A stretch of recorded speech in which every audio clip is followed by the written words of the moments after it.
जय हिंद बच्चों। इस लेक्चर में हम लोग आज जो करने वाले हैं वो है डीपीपी का सोल्यूशन। करंट इलेक्ट्रिसिटी के प्रत्येक डीपीपी का सोल्यूशन हम लोग इस वीडियो में करेंगे। जिन जिन बच्चों के पास डीपीपी अवेलेबल है, डीपीपी 1, 2, 3, 4, 5, जितने भी डीपीपीज हैं करंट इलेक्ट्रिसिटी के, जिनके पास अवेलेबल है वो बच्चे यहाँ से वीडियो देखकर अपना अपना डीपीपी का सोल्यूशन कर लें। ठीक है,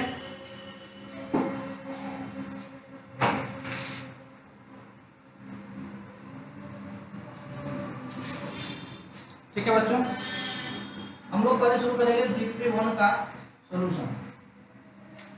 डीपीपी फर्स्ट का सॉल्यूशन हम लोग करेंगे।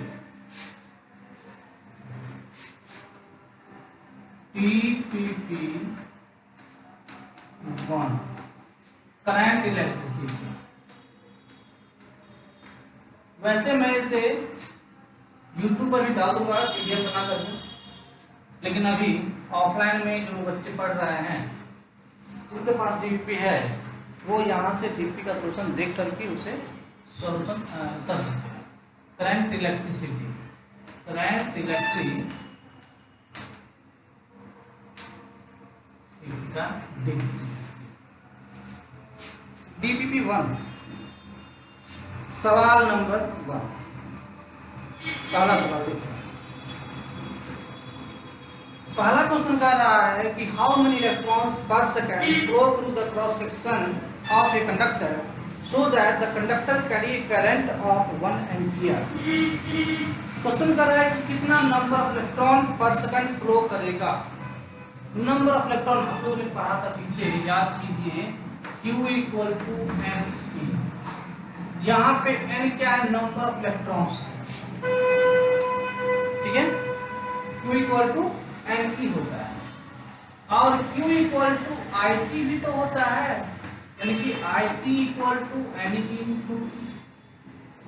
आपको number of electron per second पूछ रहा है, that means n by t. n by t यदि करेंगे, t को हम इस साइड लाएं तो e को इस साइड ले जाएंगे, यानी कि i by T, i upon T. आपको यहाँ पे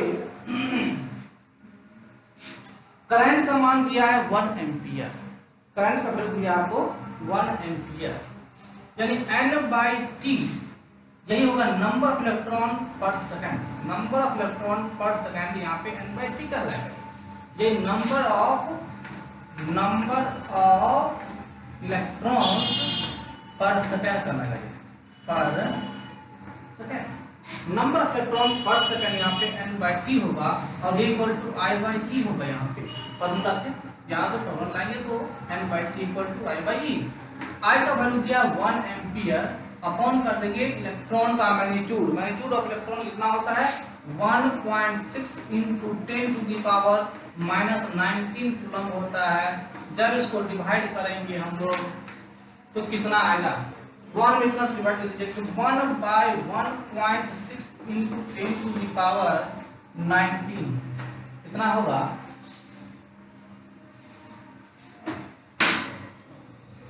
ठीक है, अब 1 में 1.6 से भाग दीजिएगा तो ये आएगा आपको 6.25 इंटू 10 टू द पावर 18 पर सेकंड।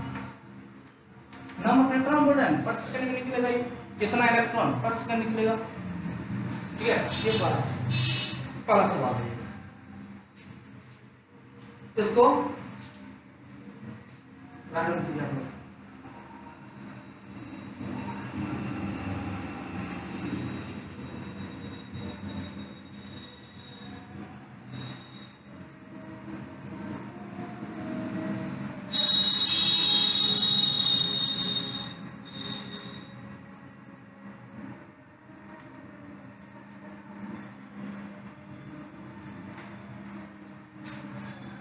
हो गया, चलिए दूसरा सवाल देखें हम लोग। दूसरा सवाल ये कहता है 2 into 10 to the power 5 electrons pass from a point A towards another point B in a conductor in 10 to the power minus 4 second.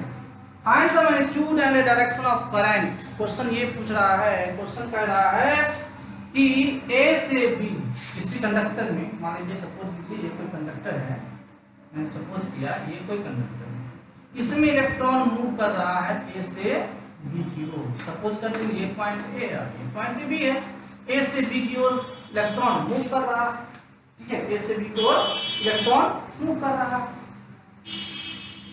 इसमें जो इलेक्ट्रॉन का मान दिया है, नंबर ऑफ इलेक्ट्रॉन एन का जो वैल्यू दिया आपको 2 × 10⁵ इलेक्ट्रॉन पास कर रहा है ए से बी की ओर किसी कंडक्टर में इन 10⁻⁻⁴ सेकंड। मतलब टी का जो वैल्यू दिया है वो 10⁻⁻⁴ सेकंड दिया हुआ है। टाइम का वैल्यू है 10⁻⁻⁴ सेकंड। तो इसे कह रहा है कि मैग्नीट्यूड ऑफ करंट निकालिए, यानी कि I का मान निकालिए, I = क्या होगा, और डायरेक्शन ऑफ करंट भी निकालना है। अब आप जानते हैं I = Q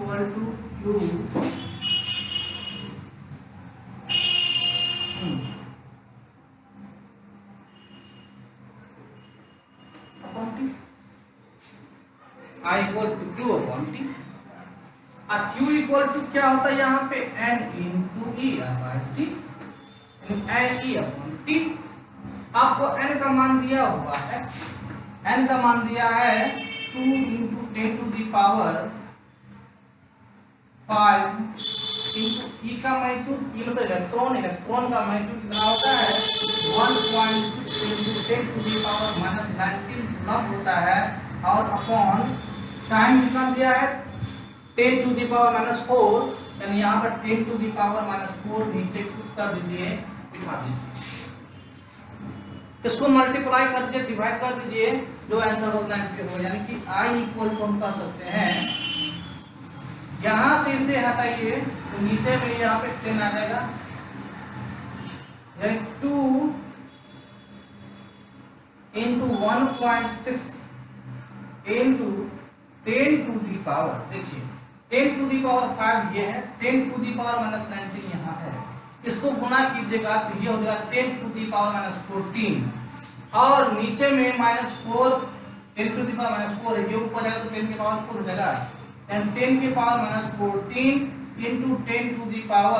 10⁻⁻4 ये रहा, और ये 10, तो इसको करेंगे तो 10⁻³ हो जाएगा, ऊपर में उधर जाएगा तो +3 हो जाएगा, नीचे में 10⁻³ हो जाएगा ना यहाँ पर, अब ऊपर जाएगा तो ये 10⁻³ हो जाएगा,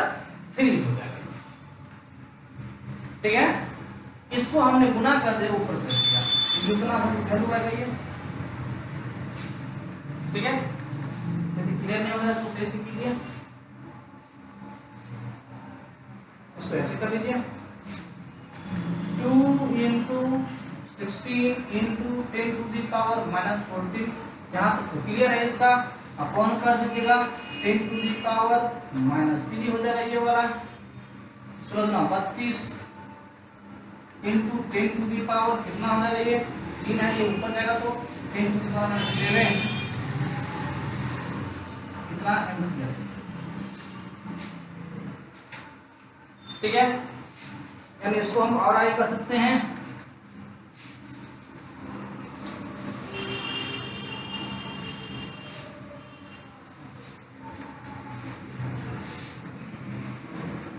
I = जगह 3.2 ×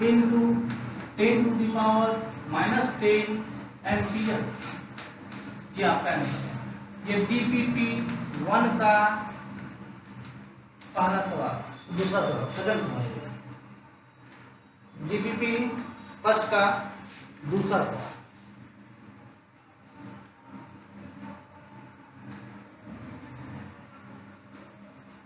ठीक है। चलिए तीसरा सवाल में आइए, थर्ड सवाल, तीसरा क्वेश्चन कर रहा है, in the Bohr model of hydrogen atom the electron revolves around the nucleus in a circular path of radius 5.1 × 10⁻11 meter at a frequency of 6.8 × 10⁻15 revolutions per second. Calculate the equivalent current. तो ये question क्या कर रहा है, question बड़ा लाजवाब question है, अच्छा क्वेश्चन है।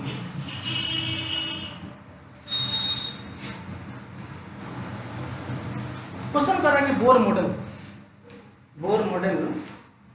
हाइड्रोजन एटम का बोर, मैंने हाइड्रोजन का बोर मॉडल हम लोग जानते, आप लोग जानते होइएगा, ठीक है। तो केमिस्ट्री में भी आपने पढ़ा होगा, फिजिक्स में 12th क्लास में आप पढ़ेंगे बोर मॉडल फिजिक्स में, ठीक है। देखो बच्चे, कुछ ही पढ़ो ना तो उतना बढ़िया से पढ़ो, जितना ही पढ़ो अच्छा से पढ़ो, कॉन्सेप्ट के साथ पढ़ो। कॉन्सेप्ट के साथ पढ़ोगे तो बोर्ड क्या, किसी भी कॉम्पिटिटिव एग्जाम में आप अच्छा करके आओगे, मार्क्स नहीं खाओगे। लेकिन आप जैसे तैसे पढ़ रहे हो, कॉन्सेप्ट नहीं ले पा रहे हो किसी भी टॉपिक से, तो फिर वो आपके लिए सही नहीं है, ठीक है।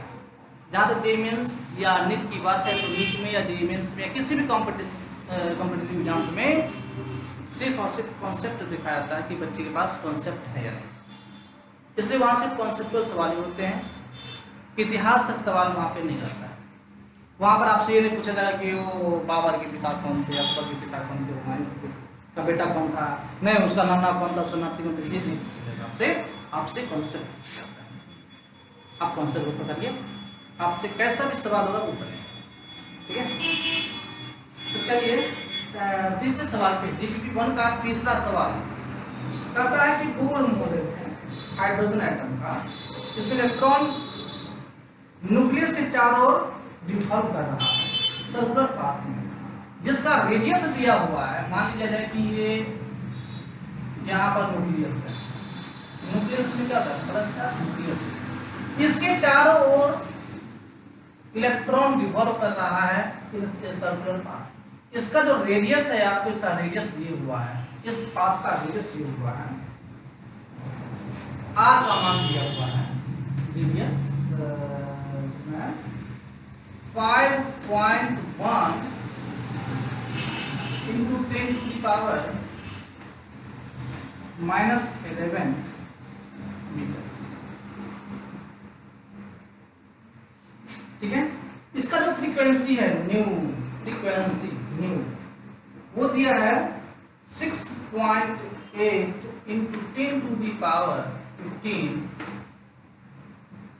RPS रिवॉल्यूशन पर सेकंड। इतना रेट पर सेकंड से ये रोटेट कर रहा है, घूम रहा, चक्कर काट रहा है, नहीं ऐसे चक्कर ही काट रहा है। तो कह रहा है कि इसमें इक्विवेलेंट करंट निकाले, हमने I का मान निकाले, I इक्वल टू कितना होगा, I इक्वल टू कितना होगा।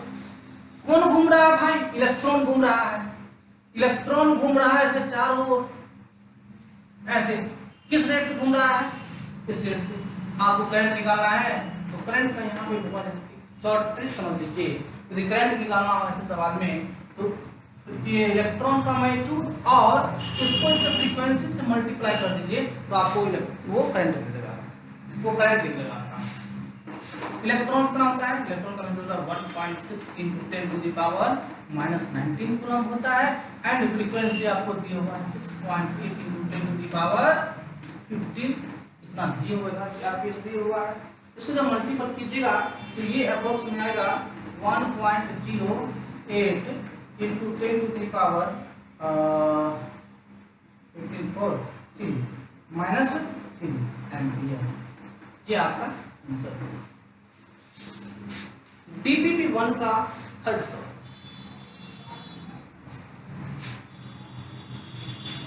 ओके,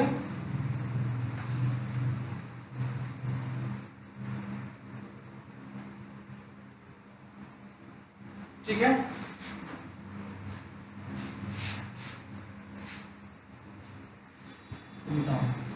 आप लोग यदि पीछे हो जाए तो वीडियो पॉज करके इसे नोट कर सकते हैं।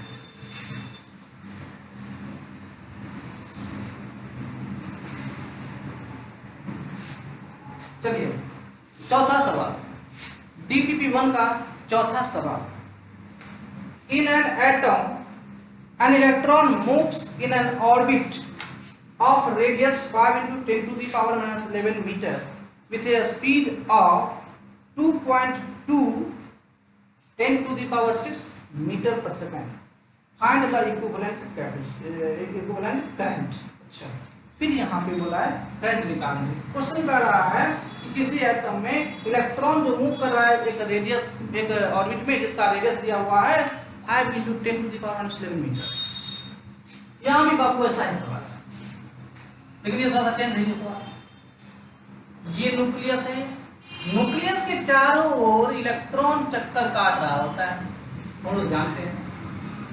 जिस पाथ में ये इलेक्ट्रॉन चक्कर काट रहा है उस पाथ का रेडियस आपको दिया हुआ है, और उसका रेडियस जो आपको दिया गया है वो रेडियस है r का वैल्यू 5 × 10⁻11 मीटर दिया गया है। r का वैल्यू दिया गया है, और इसमें स्पीड भी दिए हुआ है। ये स्पीड यानी कि v =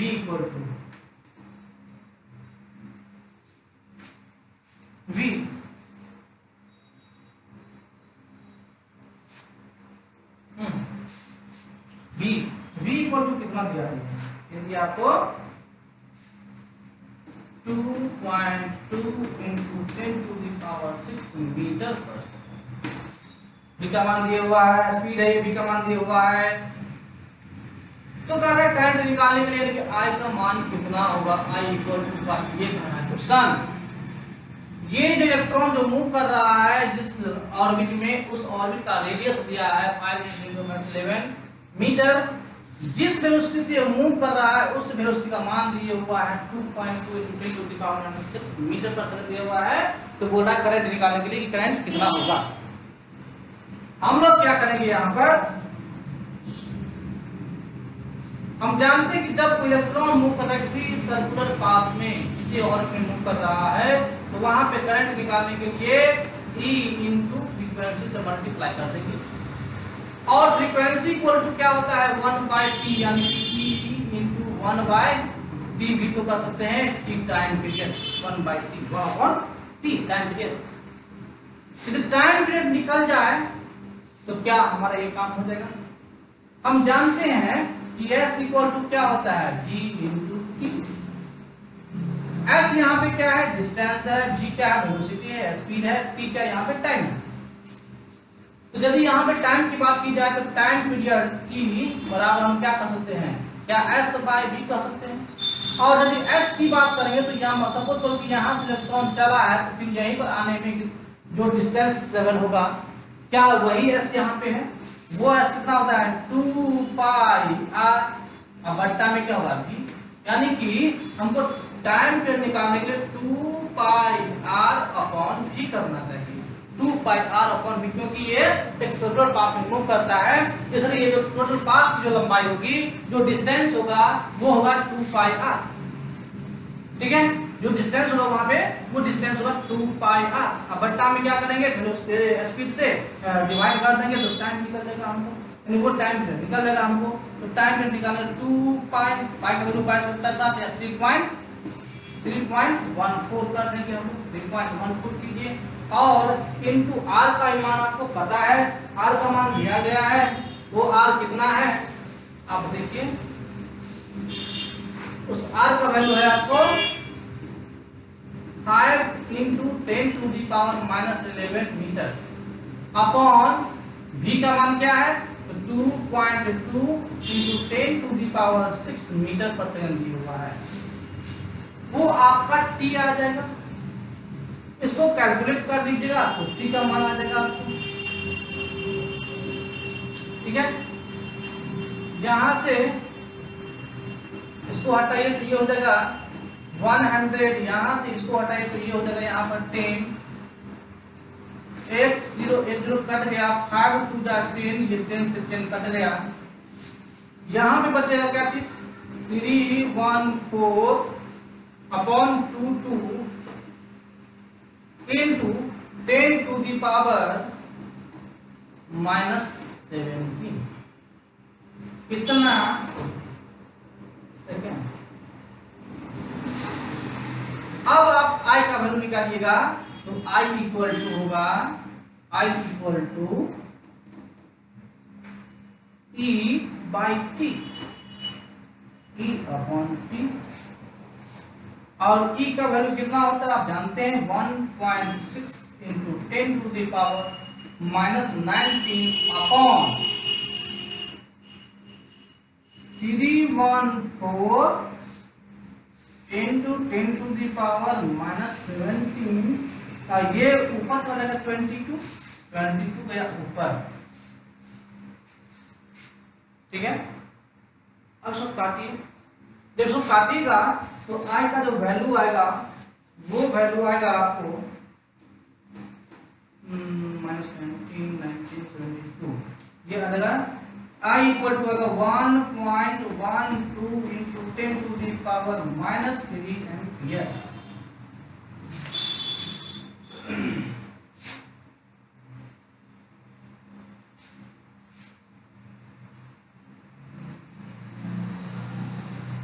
ठीक है, ओके, इसको आप नोट कीजिए। डीपीपी 1A एक्चुअली है, ये 1A ऐसे आपको मिला 1A, डीपीपी 1A। ठीक है, 4 नंबर क्वेश्चन ऐसा है। अब 5 नंबर क्वेश्चन क्या नहीं है,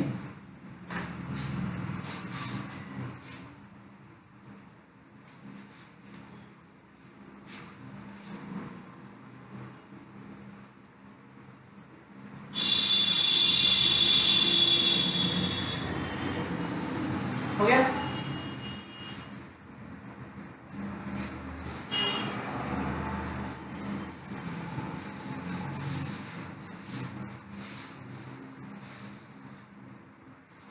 ओके, चलिए 5वां क्वेश्चन देखिए। फिफ्थ क्वेश्चन क्या कहता है, the electron density of conduction electron in A copper conductor is 8.5 into 10 to the power 18 per meter cube।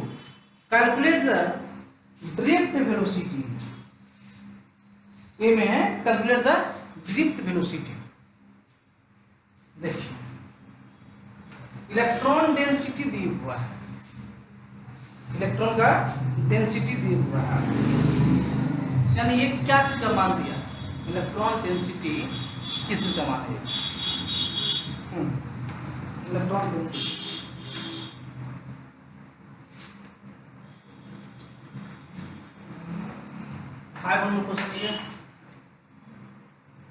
आप जानते हैं कि Vd इक्वल टू, आपको लगा Vd ना, Vd इक्वल टू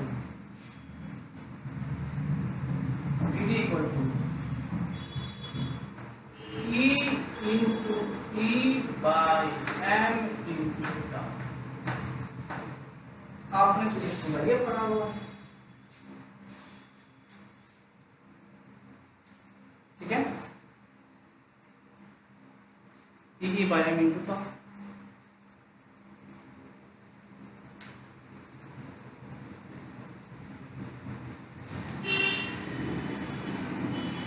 ओके, चलिए याद करिए, क्या ये फार्मूला आपको यहां पे काम करने वाला है, ये फार्मूला यहां पे काम करने वाला है, नहीं करेगा, ठीक है, यहां पर ये काम करने वाला नहीं है। क्यों? क्योंकि यहां पे कुछ और भी क्वेश्चन है।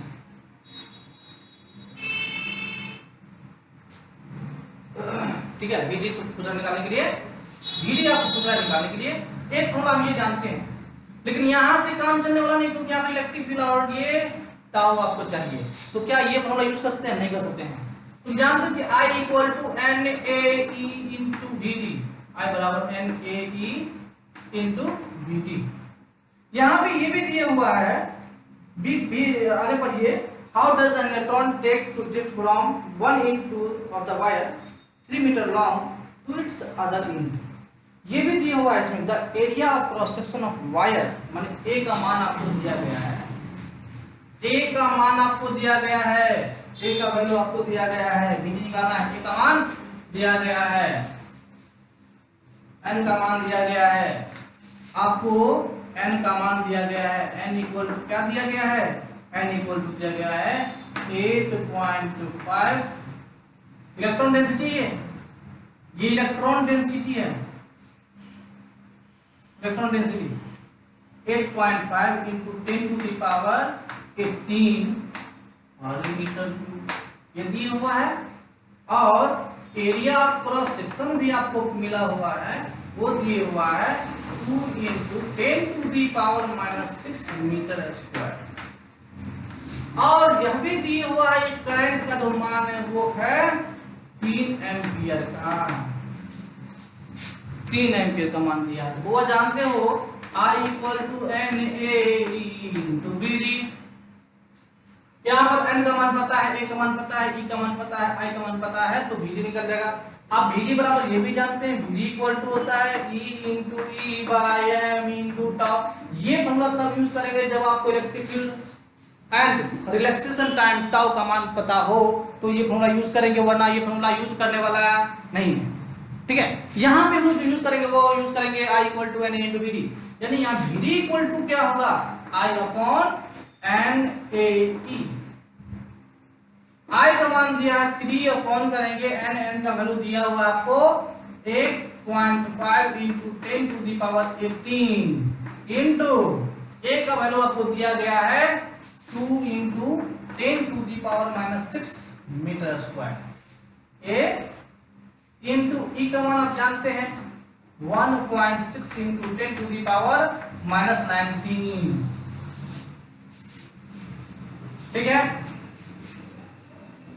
सबको गुना कर दीजिए, भाग कर दीजिए, तो तब आपको Vd का जो मान आएगा वो वैल्यू Vd का वैल्यू इसमें डिवाइड कीजिएगा तो वह आने वाला है 1.1 into 10 to the power -4 metre per second. Drift velocity का ये आपको वैल्यू आने वाला है। ये आपका एवरेज वैल्यू है, एवरेज वैल्यू है ना। ड्रिफ्ट वेलोसिटी यहाँ पे है, वो एवरेज वैल्यू है आपका। ठीक है,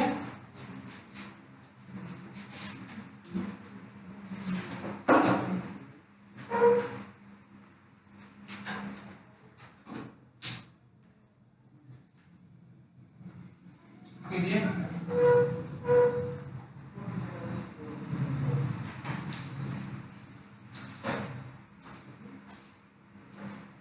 ठीक है, ओके, चलिए फिर अगला क्या बोल रहा है, how does an electron take to drift from one end of a wire 3 metre long to its other end. अरे इसमें अब क्या बोल रहा है, अब इसमें बोल रहा है भाई साहब क्या कि इसमें जो है वो करंट को एक इंच से दूसरे इंच पर पहुंचने में कितना समय लगेगा, इलेक्ट्रॉन को एक छोर से दूसरे छोर पहुंचने में कितना समय लगेगा, है ना। टाइम पूछ रहा निकालिए टाइम। ये 5 का A था, ये 5 का B देखिए, 5 का B, सॉरी माइक खुल गया था।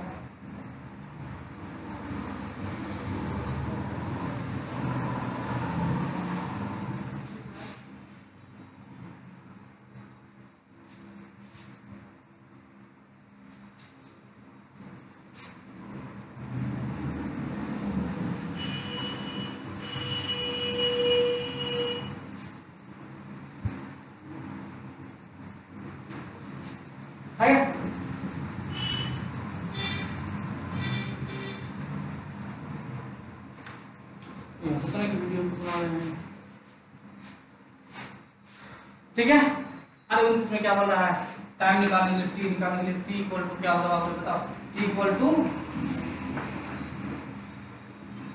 आई by D D.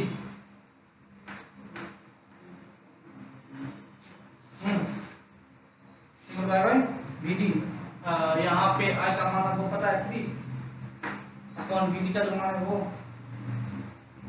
VD one कितना है, वीडी है 1.1 इंटू 10 टू दी पावर -4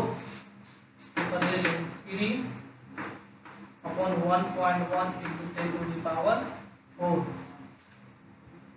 ठीक है, इतना कर दो, इतना ये आवर में आने वाला है, यानी कि ये आ जाएगा आपकी जगह तो कितना 7.5 आवर आने वाला है ये अप्रोक्सीमेट। तो करके ले लेना, ठीक है। ये 5वां सवाल है आपका, ठीक है। चलिए हम लोग आगे चलते हैं। 6 नंबर सवाल पे आ रही है। DPP 1A का question number 6, question number 6 number question क्या कर रहा है उसको ध्यान से देखिए। क्वेश्चन कर रहा है estimate the average drift speed of conduction electron in a copper wire of cross section area 1 into 10 to the power minus 7 meter square carrying a current of 1.5 ampere. Assume number density of conduction electron is 9 into 10 to the power 28 per meter cube. Question में ये दिया हुआ है कि drift velocity निकालना है, माने vd का मान आपको निकालना है, ठीक है। इसके बाद कह रहा है electron of A copper wire cross section area में ए का मान दिए हुआ है, ए का मान आपको दिया गया है कितना 1 into 10 to the power minus 7 metre square. इससे करंट जो पास कर रहा है वो करंट पास है 1.5 एम्पियर का, और number of electron density, number density of electron दिया हुआ है वो है आपको 9 into 10 to the power 28 पर मीटर। ये आपको दिया गया है, इलेक्ट्रॉन डेंसिटी का मान दिया गया है, ठीक है। तो कह रहा है इसमें ड्रिफ्ट वेलोसिटी का, बाबू तुम जानते हो VD equal to E by m into tau। इस पर तो ये बनने वाला नहीं है क्योंकि यहाँ पे I और A का मान दिया हुआ है, n का मान दिया हुआ है, तो E बाय अपन m into tau से बनने वाला नहीं है। ये बने किससे I equal to n a e into VD से बनने वाला सवाल है ये। आपको VD का मान निकालना है, यानी कि VD drift velocity equal to I upon n a e। I का मान दिया है 1.5 अपॉन n कितना है बाबू बता, 9 into 10 to the power 28 into a का मान क्या दिया है 10 to the power minus 7, 1 into 10 to the minus 7 10 to the power minus 7, and to e का magnitude 1.6 into 10 to the power minus 19 coulomb होता है। ये बिठा देंगे, एक पॉइंट से एक पॉइंट घट गया, 15 से कटेगा 5 नहीं 5 3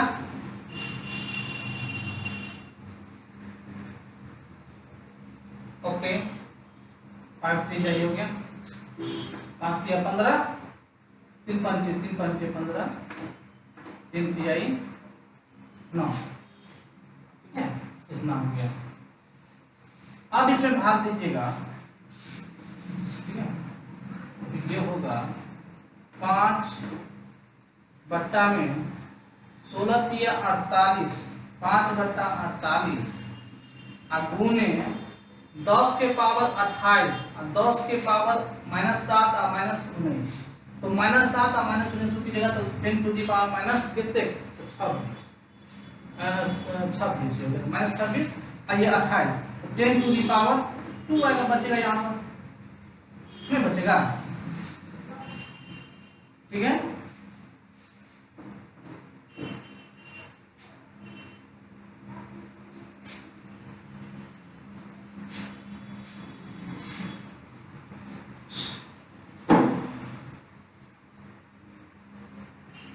ठीक है, ओके।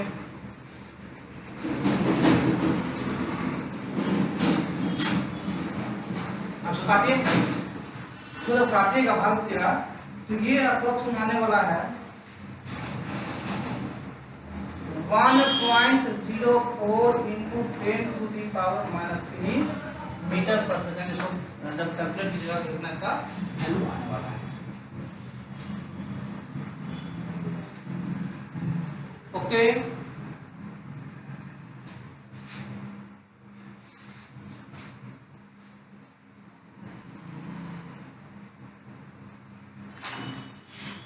ठीक है बाबू, चलिए नेक्स्ट क्वेश्चन पे आइए, अगले सवाल पे।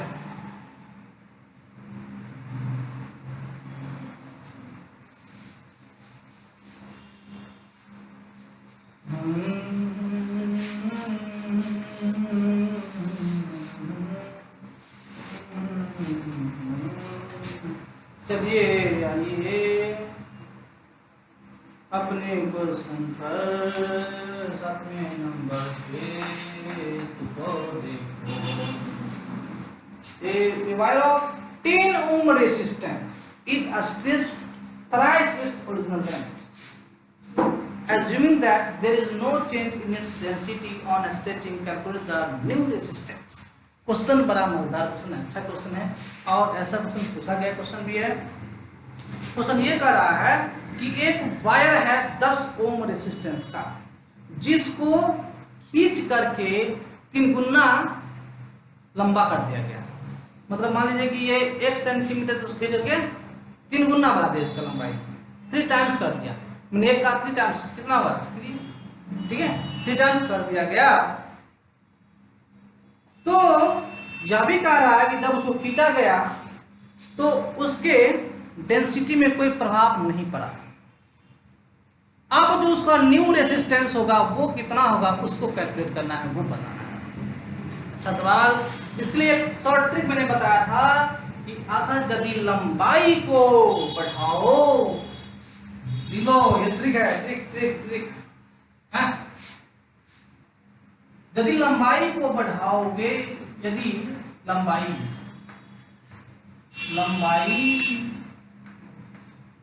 n टाइम्स, ठीक है, n टाइम्स कर दिया जाए, हिंदी में डाल लो, यदि लंबाई को n टाइम्स कर दिया जाए,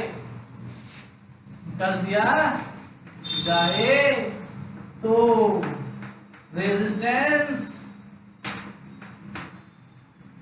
रेजिस्टेंस R इक्वल टू होगा n स्क्वायर इंटू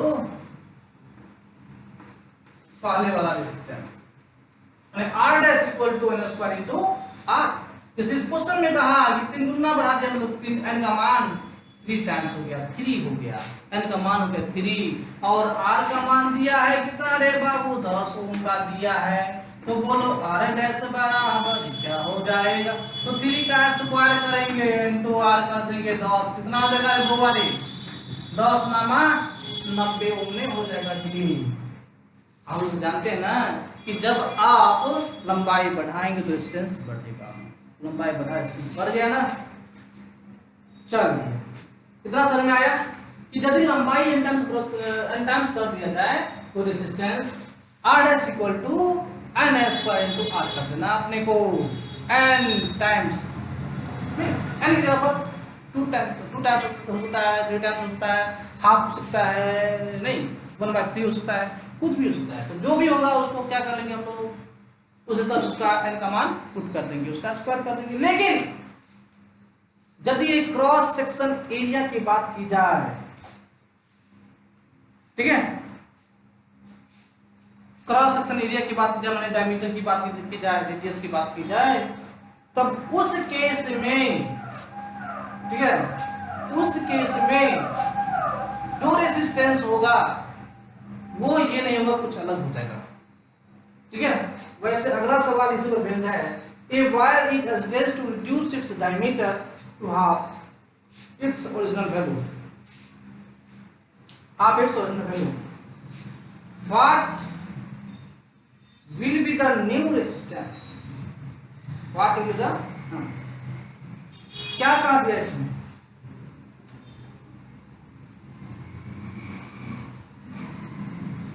यस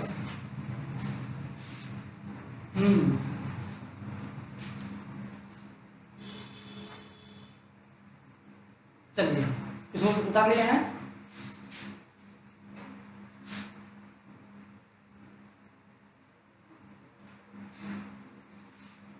तो बेटा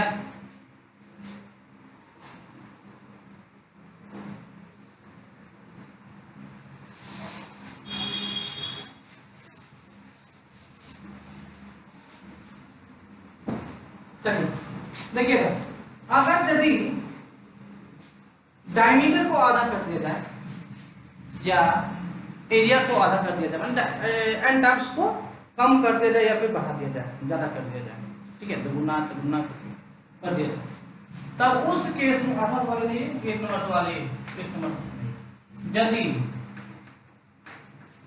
क्रॉस सेक्शन एरिया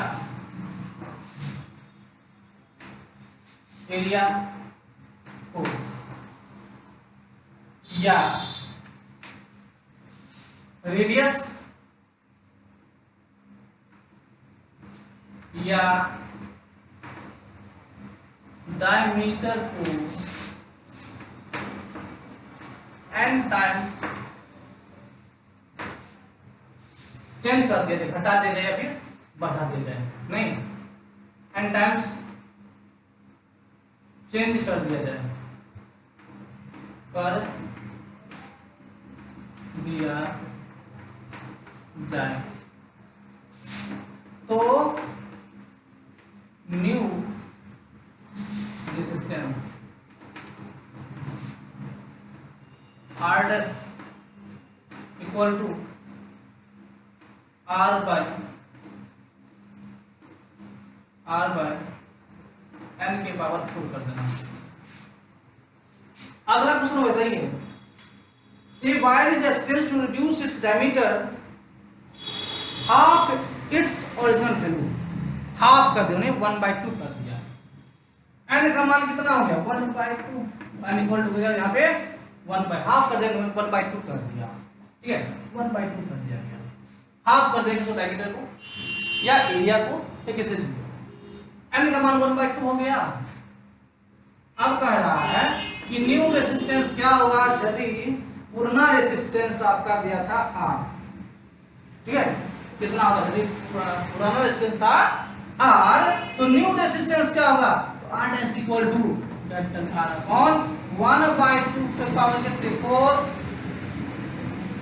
ठीक है 1/2 के पावर 4 और 1/2 के पावर 4 इक्वल टू कितना होगा तुम्हारे कि R बट्टा 1 बट्टा 4 नहीं हो जाएगा, इसको ऊपर का 2 कितना होगा 16 R, ये आपका आंसर है।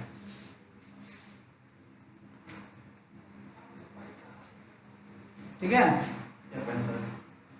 ओके, तो ये ट्रिक है। सपोज मैंने कहा था कि डायमीटर को या रेडियस को वह 1/3 कर दिया जाए, 1/3 मतलब 1/3 हो जाता है, यानी कि 1 n यहाँ पे n का मान क्या हो जाएगा 1/3 हो जाएगा n का मान।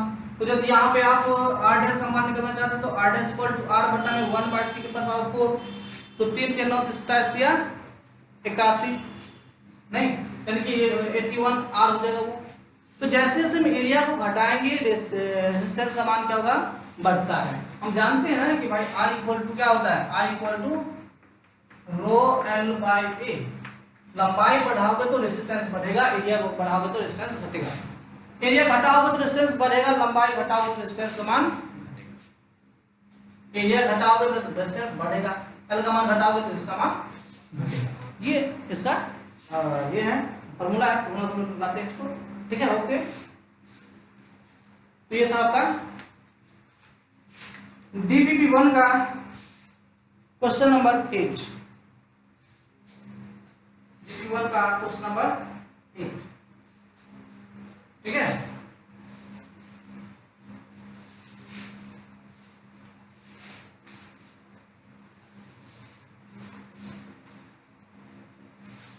हो जाएगा। नेक्स्ट अगला question,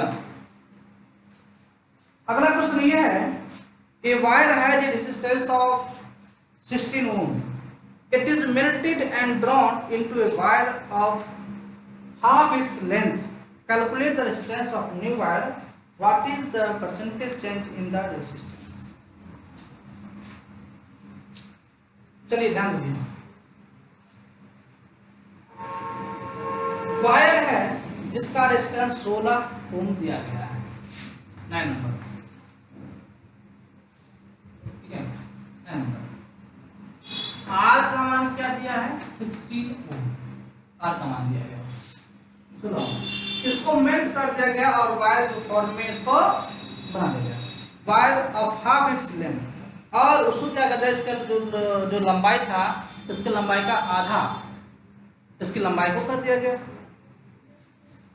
calculate the resistance of new wire, what is percentage change in the resistance.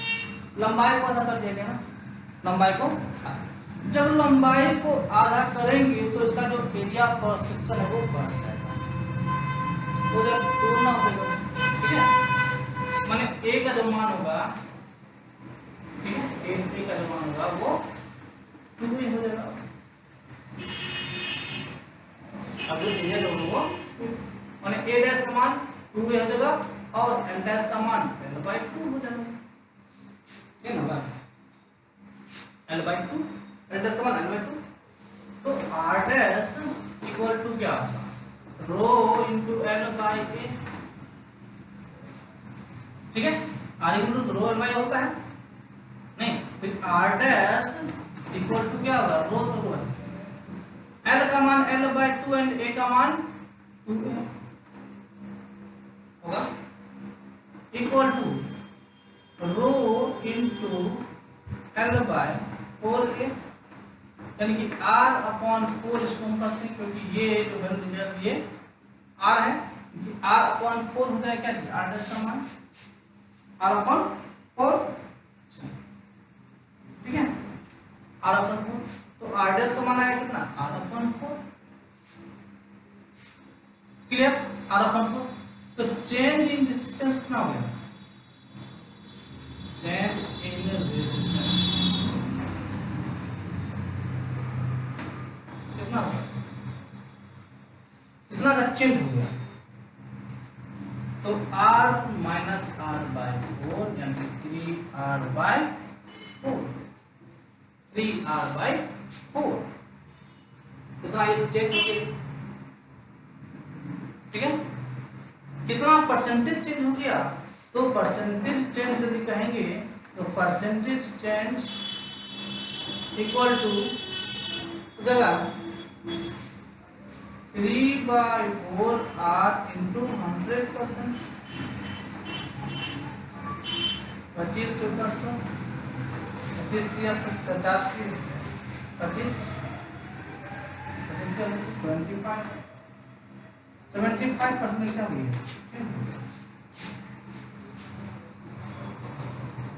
ठीक है,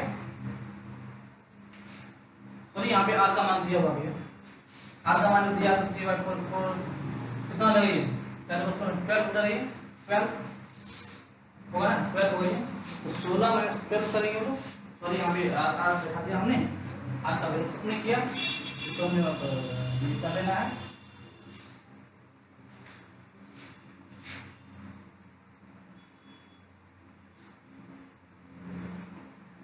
बारह या 12, परसेंटेज चेंज कितना होगा, परसेंटेज चेंज क्या होगा, जितना चेंज हुआ 12 बाय 16 इंटू 100, तो 4 चौका 16, 25, 4 दिया 12, 25 दिया 75%, ठीक है, नहीं 25%,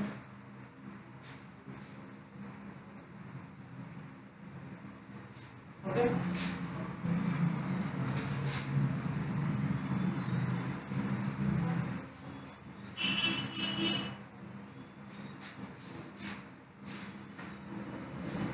ओके, अब एक लास्ट सवाल है, लास्ट सवाल 10वां सवाल है DPP1 का,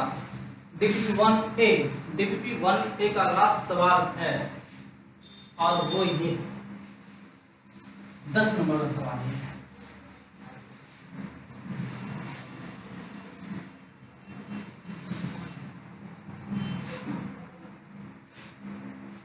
सवाल नंबर 10, क्वेश्चन नंबर 10, क्वेश्चन कर रहा है, a wire of resistance 5 ohm is drawn out so its length is decreased by twice the original length. Calculate new resistance. अरे एक वायर है, उसके लंबाई को दुगना कर दे देता है। उस वायर का रेजिस्टेंस 5 ओम था, तो अब जब उसके लंबाई को दुगना कर दिया गया तो अब उसका रेजिस्टेंस कितना होगा, ये तो निकालना है यार। तो मैंने पहले भी क्वेश्चन ऐसा किया था। और यदि लंबाई बढ़ाते हैं n टाइम्स तो रेजिस्टेंस कितना बढ़ता है, n² इंटू r टाइम्स बढ़ता है ना। अरे ट्रिक है ये, r डैश इक्वल टू क्या करना है अपने को, n² इंटू r कर देना है। n का मान कितना है, 2 टाइम्स है, 2 टाइम्स बोल रहे हैं ना, ट्वाइस, तो 2 का स्क्वायर कर दो, इंटू r का मान दिया 5 दिया ना, सॉरी इस लेंथ इंक्रीज्ड बाय कर दो, सॉरी 2 नहीं है यहाँ पे, देखो मान ली इंक्रीज्ड बाय कर रहा है, ये 2 नहीं, इंक्रीज 2 नहीं है, तो बहुत बड़ी ये कंफ्यूजन होती है बाय में और 2 में। बाय और 2 ये दो बड़ा खतरनाक वर्ड है यहाँ पे इंक्रीज्ड बाय कर रहा है, तो इंक्रीज्ड बाय यदि कर रहा है तो n का मान यहाँ पर 2 नहीं होगा, और इंक्रीज्ड बाय ट्वाइस का ओरिजिनल लेंथ, माने अपने ओरिजिनल लेंथ से दुगुना बढ़ गया। इंक्रीज्ड बाय और इंक्रीज्ड 2 माने इंक्रीज्ड 2 हो गया, दुगुना हो गया सीधा। लेकिन इंक्रीज्ड बाय कह दिया तो मतलब ये है कि अपने ओरिजिनल लेंथ से, अपने ओरिजिनल लंबाई से दुगुना और बढ़ गया। तो पहले 1 गुना नहीं था, दुगुना और बढ़ गया, कितना हुआ, 3 गुना हो जाएगा, यानी कि n का मान यहाँ पे कितना हो जाएगा बाबू रे, n इक्वल टू यहाँ पर 3 हो जाएगा, यानी कि n का मान 3 का स्क्वायर इंटू r का मान क्या दिया है 5, कितना हो जाएगा 9 गुने 5, कितना हो जाएगा ये 45 ओम। इंक्रीज्ड बाय और इंक्रीज 2 ये बहुत ही कंफ्यूजियस क्वेश्चन होता है इसमें, ऐसे में सवाल में, इसलिए आप लोग जब भी क्वेश्चन बनाइएगा ऐसा तो उसमें ये जरूर देखिएगा कि वहां पे बाय दिया हुआ है या फिर 2 दिया हुआ है। यदि बाय दिया है तो उसको उसमें एक क्या करना है अपने को, 2 टाइम्स में एक ऐड कर देना है तो 3 टाइम्स हो जाएगा, 4 टाइम दिया है तो उसमें एक और ऐड कर दीजिए 5 टाइम्स हो जाएगा। माने ओरिजिनल से जितना कह रहा है उतना उसमें जोड़ देना है, ठीक है, ओरिजिनल में आपको जोड़ना है। लेकिन सीधा करे 2 तो सिर्फ दुगुना को दुगुना कर दो, चरगुना तो चरगुना कर दो, 5 गुना है तो 5 गुना कर दो, 5 टाइम्स है तो 5 टाइम्स कर देना है, 10 टाइम्स तो 10 टाइम्स कर देना है 2 वाले केस में। लेकिन यहाँ पर बाई दे दिया क्वेश्चन में नहीं, तो इसलिए बाई वाले में थोड़ा संभल कर, तो ऐसे क्वेश्चन को बनाइए लेकिन थोड़ा संभल के बनाइएगा। ओके, तो DPP 1 का हम लोग का सारा 10 को जो क्वेश्चन था वो सारा का सारा इसमें सॉल्व हो गया है, हमने सॉल्व कर दिया है, आप लोग इसको देख करके इसे सॉल्व कर लीजिए। धन्यवाद।